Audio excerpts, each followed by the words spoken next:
Welcome to the Deep Dive. Today we're looking at Khaled Hosseini's novel, A Thousand Splendid Suns.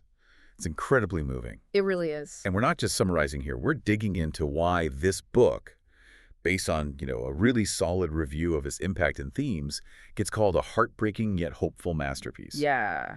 Our goal, really, is to quickly get to the heart of it. The human resilience, the power of love, sacrifice, all playing out against this, incredibly turbulent history. And that history is the first thing that just grabs you. Hosseini plunges you into almost 30 years of Afghanistan's story, Wow. right? The Soviet invasion, then the Taliban's rise, the post-Taliban period. It's all there.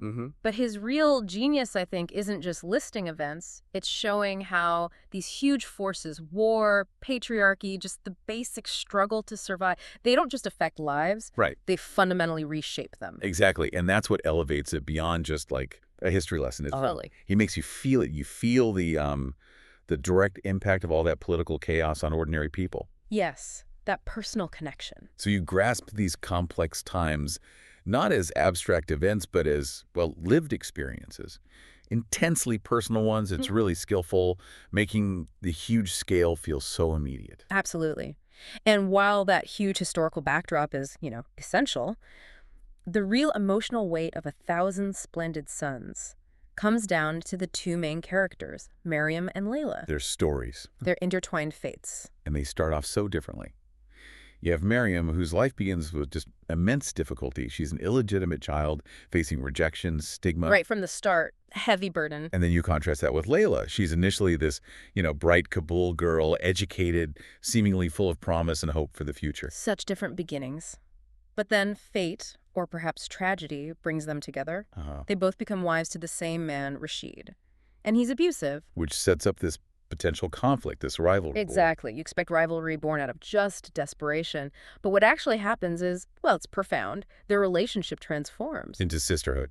A deep, unbreakable sisterhood. And immense sacrifices involved. It really shows you how, even in the absolute worst circumstances, these unexpected bonds can form. And become this incredible source of strength.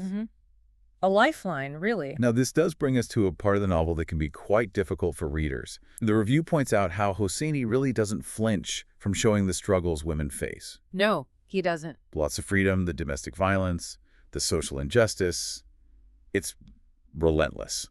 And some readers might find the level of violence and oppression almost overwhelming at times. And that's a fair point. It is overwhelming.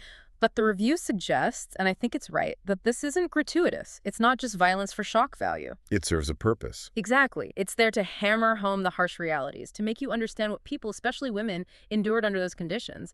It makes the suffering undeniable. But, and this is so important, book isn't just about suffering.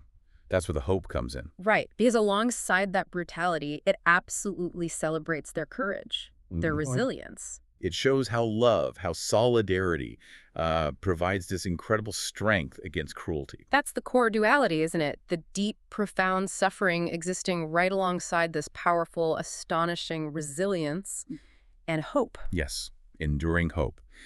It forces you, as a reader, to think about what it means for a story to be both things at once. Deeply sad, yet powerfully hopeful. And Hosseini's writing itself contributes so much to this. The review calls it evocative yet accessible. That sounds right. He has this amazing knack for capturing both the beauty, like the landscapes of Afghanistan, and the absolute devastation of war. Sometimes almost in the same sentence. And the ending. Yeah. It's described as bittersweet. Yeah. Which feels appropriate after everything. Yes, definitely bittersweet. But it offers what the review calls a glimmer of redemption and renewal. Which makes that difficult journey through the novel feel ultimately worthwhile, profoundly worthwhile. Absolutely. So the overall verdict is pretty clear. A Thousand Splendid Suns is seen as just a powerful, unforgettable novel. More than just a story of suffering. Much more.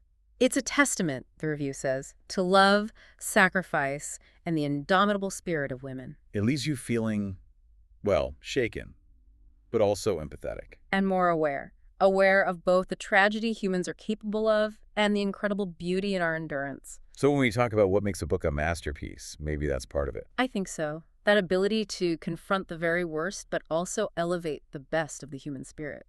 Hosseini doesn't just tell you a story, he kind of unveils the whole spectrum. So thinking about what this means for you, the listener, A Thousand Splendid Suns really challenges us, doesn't it? Hmm. It makes us acknowledge that humanity holds both things. Immense cruelty, yes, but also this profound, unbreakable capacity for love. And it suggests that real hope. Maybe it doesn't come from avoiding suffering. Maybe it comes from that spirit, that unyielding will to endure it. A powerful thought to end on.